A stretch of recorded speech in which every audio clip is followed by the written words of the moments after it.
O Senhor esteja convosco. Ele está no meio de nós. Proclamação do Evangelho de Jesus Cristo segundo Mateus. Glória a vós, Senhor. Naquele tempo, disse Jesus a seus discípulos: Não penseis que vim abolir a lei e os profetas. Não vim para abolir, mas para dar-lhes pleno cumprimento.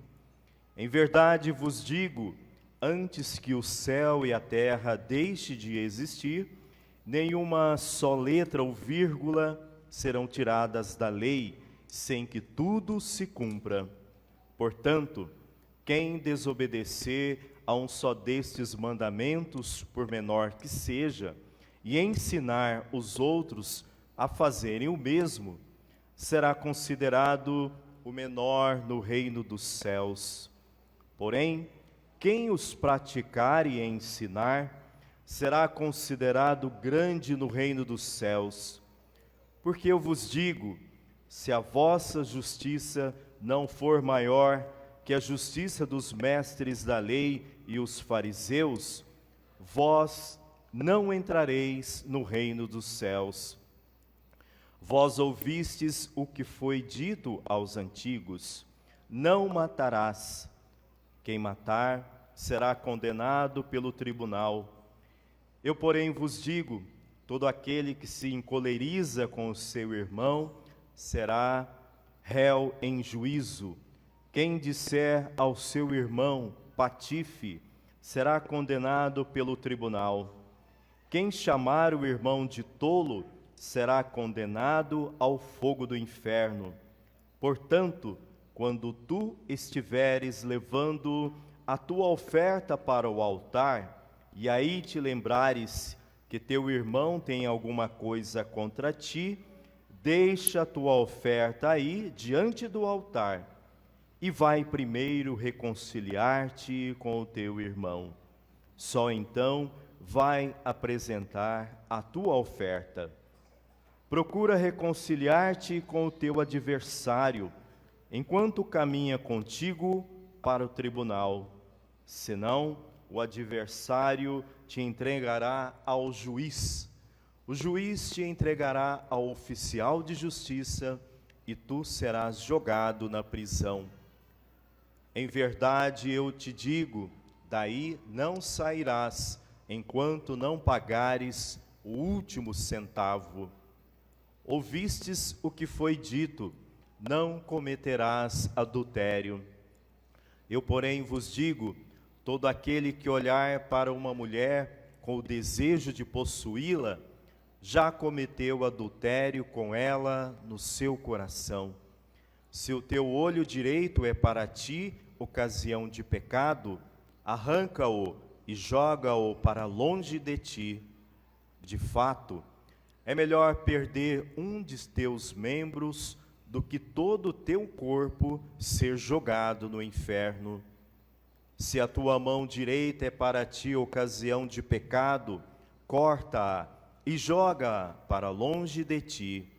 De fato, é melhor perder um dos teus membros do que todo o teu corpo ir para o inferno.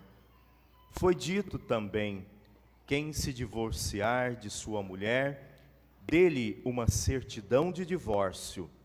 Eu, porém, vos digo, todo aquele que se divorcia de sua mulher, a não ser por motivo de união irregular, faz com que ela se torne adúltera. E quem se casa com a mulher divorciada, comete adultério. Vós ouvistes também o que foi dito aos antigos: não jurarás falso, mas cumprirás os teus juramentos feitos ao Senhor. Eu, porém, vos digo, não jureis de modo algum, nem pelo céu, porque é o trono de Deus, nem pela terra, porque é o suporte onde apoia os seus pés, nem por Jerusalém, porque é a cidade do grande rei.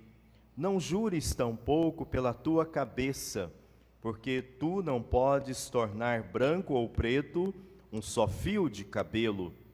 Seja vosso sim, sim, e o vosso não, não.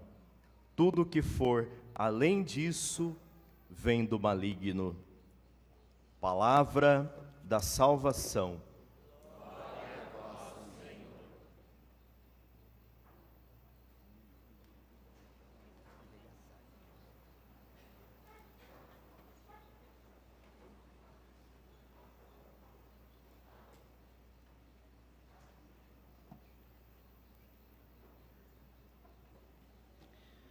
Caríssimos irmãos e irmãs, celebramos o 6º domingo do tempo comum. E depois de seu batismo, Jesus começa a sua vida pública, dando a boa notícia do Evangelho, convidando seguidores, discípulos a fazerem parte da missão de construir o reino e trazendo do coração de Deus a revelação da salvação. Revelação que só pode entender, como diz Paulo na segunda leitura, aquele que acredita em Jesus Cristo. Aquele que vê em Jesus Cristo o amor, a graça, a expressão de Deus. Aquele que pelo Espírito em Cristo permite Deus habitar em si. Como nós rezamos na primeira oração da missa, para que Deus possa habitar em nós. E o bem que isso significa, nós podemos até expressar como a cura de nossos males, o perdão de nossos pecados, a salvação e a vida eterna.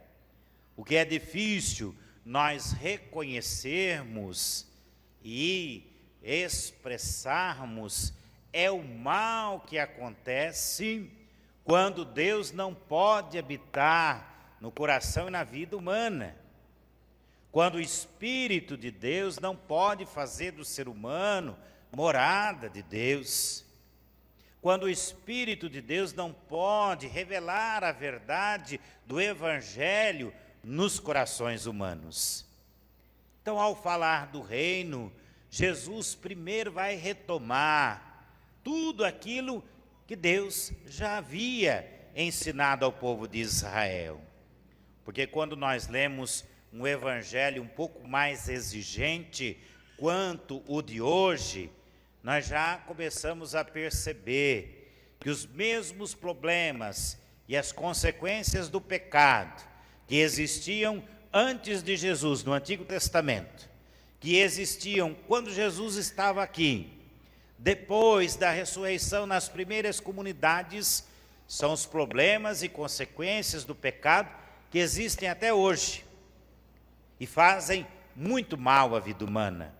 Destroem o mundo e, na maioria das vezes, leva tantos e tantos à morte. Então Jesus diz que não veio abolir nenhuma lei que Deus deixou no Antigo Testamento, mas veio para que todas elas pudessem se cumprir, antes de passar o céu e a terra. E quais foram as primeiras leis que Deus nos deixou? O Decálogo, os mandamentos, as mais simples, mas as mais importantes normas para a nossa vida, para a nossa conduta moral e principalmente para preservar a nossa dignidade. Ao falar do reino, Jesus diz, é preciso viver os mandamentos. Será que foi só Jesus que disse isso? Será que ele estava inventando moda? Será que ele estava disseminando fake news, mensagenzinhas de WhatsApp? Não! O que Jesus fala é o mesmo que Deus fala. E vocês prestaram atenção na primeira leitura, no livro do Eclesiástico, lá do Antigo Testamento. Jesus ainda não havia chegado junto do povo judeu, da humanidade, mas a mensagem é a mesma. Se quiseres observar os mandamentos, eles te guardarão. Se confias em Deus, tu também viverás. Por que a vida humana padece por padece tantos horrores?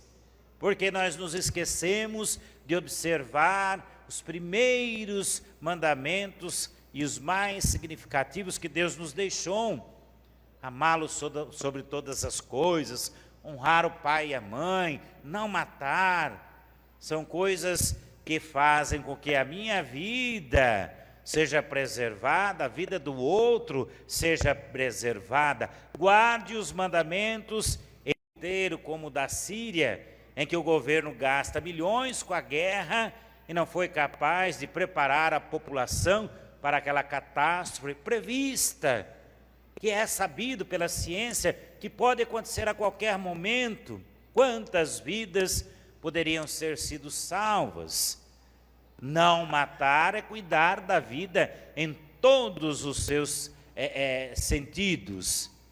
Ainda vai dizer o texto: diante do homem estão a vida e a morte, o bem e o mal, ele receberá aquilo que preferir. E quando nós não preferimos a Deus, o pecado impera.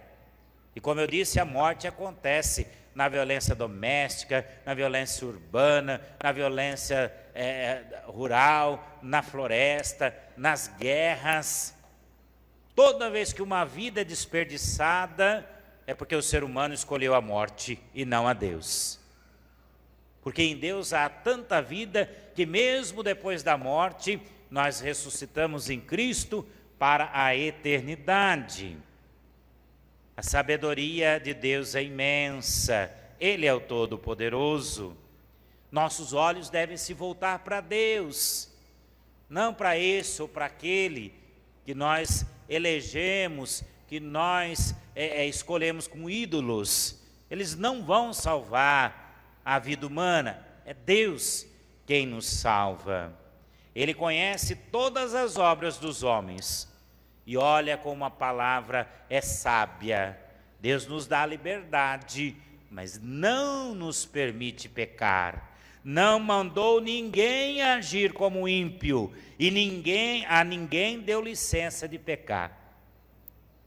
Deus pediu que nós fôssemos obedientes aos mandamentos. Não disse: vocês são livres, pode pecar à vontade, pode cometer injustiça. É o homem que escolhe a maldade e padece por causa dela. Ninguém está pronto.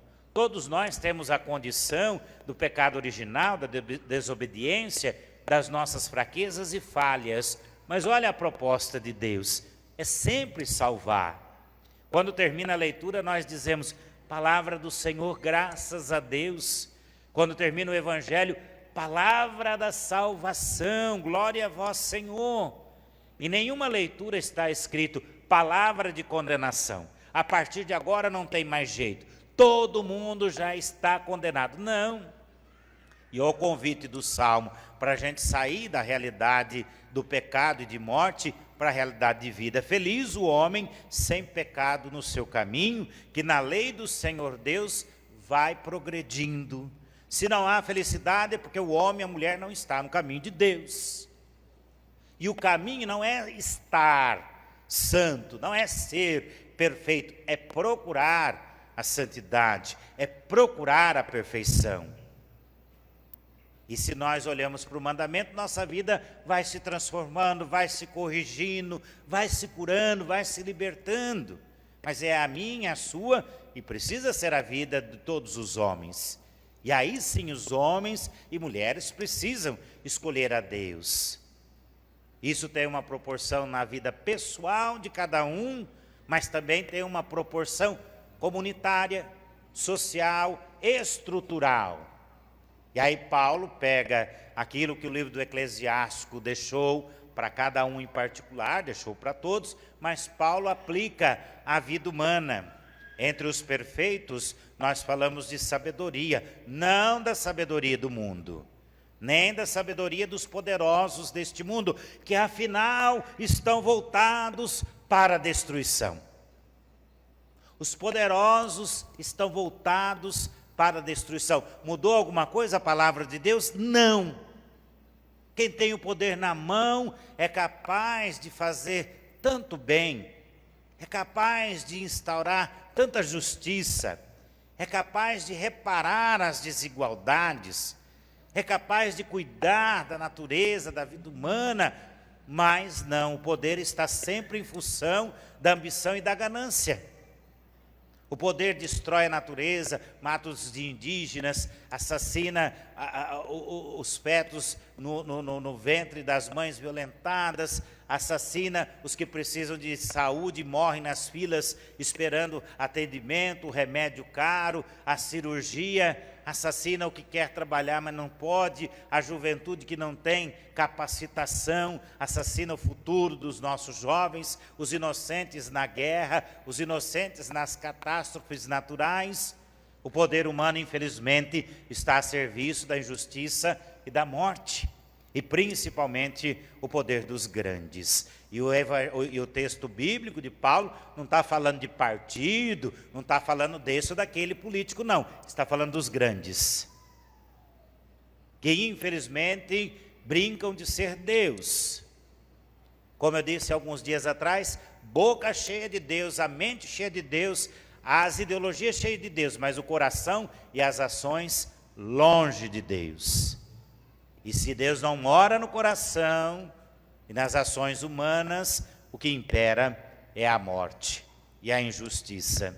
E a vida fica muito triste, fica na desgraça, na ausência da graça de Deus. O que fazer? Olhar para Deus. Diz Paulo, Jesus revela a verdadeira sabedoria de Deus. O Espírito mede tudo, ele esquadrinha tudo. E ele revela a profundeza do coração de Deus. Deus preparou Cristo para aqueles que o amam, para que eles pudessem ver, para que eles pudessem conhecer a graça. A nós revelou esse mistério através do Espírito. Somente quem está no Espírito conhece de verdade o coração de Deus e age conforme o Evangelho de Jesus. Quantos são esses? Parece que são poucos, mas não, são muitos e muitos e muitos. Quantas pessoas foram lá para a Síria para ajudar humanitariamente os que estão nos escombros, os feridos, os que estão com fome? Quanto alimento foi doado? Quantas quantias em dinheiro foi destinada para lá? Por que esperar uma catástrofe para que isso aconteça? Por que precisa acontecer uma coisa tão triste para que a gente mostre a nossa solidariedade e a força que a humanidade tem de transformar as realidades? Por que o dinheiro que é gasto com armas, com as disputas políticas, econômicas, não é gasta na prevenção, no cuidado com aquelas e tantas outras vidas em situações de risco? Chega a ser uma heresia o dinheiro que mais rende ao dólar. E ele se mantém pela exploração, pelo lucro desenfreado, pela opressão de países mais pobres. E na nota do dólar está escrito, Deus seja louvado. É muita contradição, é muita heresia, e é brincar com aquilo que Deus tem nos reservado, que é muita coisa boa. Nós experimentamos pouco de tudo aquilo que Deus tem de bom reservado para nós. O ar que respiramos desde o dia que nós nascemos, todas as refeições, o trabalho, toda a noite de descanso, o sol, a chuva, todas as dores que Ele curou, os nossos pecados que Ele perdoou, todas as nossas conquistas, aqueles problemas que pareciam ser os piores e foram solucionados. Quanta coisa Deus faz, mas Ele tem muito mais para fazer por nós e pela humanidade. Deus tem tanta coisa boa para fazer por nós que essa vida é pouca. E depois de a gente passar por esta vida, Ele traz para nós a eternidade. E imagine o quanto ainda de coisa boa Deus vai ter para nós na eternidade. Por que não cumprir os seus mandamentos? Por que não mudar a direção do poder humano em direção a Deus, para o serviço e para a vida. Então veja, Jesus retoma os mandamentos e não muda nada. Só apresenta para quem não conhece a lei que salva. E para quem conhece e não vive, ele recorda e ele explica muito bem cada um dos mandamentos. Primeiro, ele vai dizer que a lei precisa ser cumprida. Para cumprir a lei não pode ser como os mestres da lei e os fariseus, que conhecem, ensinam, mas não vivem. Precisa conhecer, ensinar e viver o mandamento do Senhor. E aí ele começa pelas questões práticas. Se você tem alguma pendência com o teu irmão, vá resolver antes de chegar diante do altar. Perdoai as nossas ofensas como nós perdoamos a quem nos tem ofendido. Deixa a tua oferta ali. Como é que você chega diante do altar, que é o lugar da misericórdia, do amor, do perdão, com o coração cheio de mágoa, cheio de rancor, desejo de vingança, querendo que o Papa morra, que o presidente morra, querendo que não sei quem vá para o inferno, querendo não olhar nunca mais para a cara não sei de quem? Aonde Deus vai entrar nesse coração carregado de coisas ruins? Não, vai resolver a sua vida. Eu não dou conta sozinho. Você não dá conta sozinho? Você vai para a justiça. E a lei humana condena e você vai para a cadeia e vai pagar até o último centavo. O que você não consegue resolver com a graça de Deus, a graça, o poder humano vai resolver da maneira que os seres humanos constituíram para isso. E aí ele entra num assunto que a gente também reduziu muito, que é o adultério. Se você não consegue resolver as coisas antes do altar, se você precisa da justiça para resolver a tua vida, é porque alguma coisa foi adulterada. Alguma coisa foi quebrada, foi partida, foi rachada. A aliança na Sagrada Escritura tem sempre duas dimensões: Deus e a humanidade, Jesus e a igreja, e a aliança entre os homens.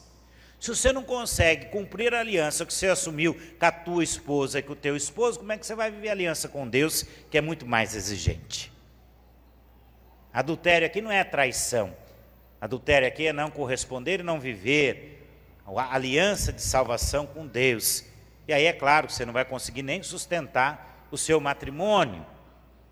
E Jesus não quer excluir quem é da segunda união, as pessoas que não deram certo com o primeiro casamento, porque ele diz aqui que tem união que é irregular, nunca aconteceu, não foi de verdade.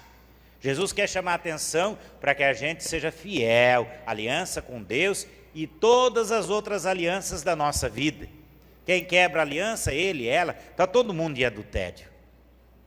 Os separados uns dos outros não fazem comunhão. Por isso que a política é complicada, que partido significa separado. Cada um quer fazer uma coisa diferente do outro, concorrendo com o outro. Quando que vai conseguir fazer algo de comum para todos? E por isso que aqui, diante do altar, se expressa a comunhão. E então Jesus vai dizer: se vocês não são capazes de cumprir com a aliança, não jure nada. Não jure por Deus, nem pela terra, nem pelo trono, nem por um fio de cabelo da vossa cabeça. Você não tem força para fazer ele ficar branco ou preto. Se você não é capaz de viver a aliança, não assuma. Porque quando a gente vive a aliança, o reino acontece. Quando a gente não vive, ele não acontece. Seu sim seja sim, seu não seja não. Sim para quem é o sim? Para Deus. E o não? Para o pecado. Quantas vezes? Quantas vezes for preciso. Quantas vezes nós temos que dar sim para Deus? Quantas vezes for preciso. Quantas vezes a gente tem que dizer não para o pecado? Quantas vezes for preciso. Até que ele seja vencido.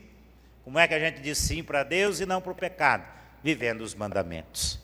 Pega essa semana em casa, faz um pouquinho de catequese. O celular serve para alguma coisa. Baixa lá os 10 mandamentos. Olha os mandamentos não só para se condenar, se diminuir. Dá uma olhada. Se precisa melhorar alguma coisa, tudo bem. Mas também olhe os mandamentos, vê aquilo que você consegue viver, aquilo que você está colocando em prática. E você vai saber como é que está a tua fé. Você vai saber como é que está a graça de Deus na tua vida. Que o seu sim seja sim e o seu não, não. E o nosso sim tenha a força de construir o reino de Deus. Amém.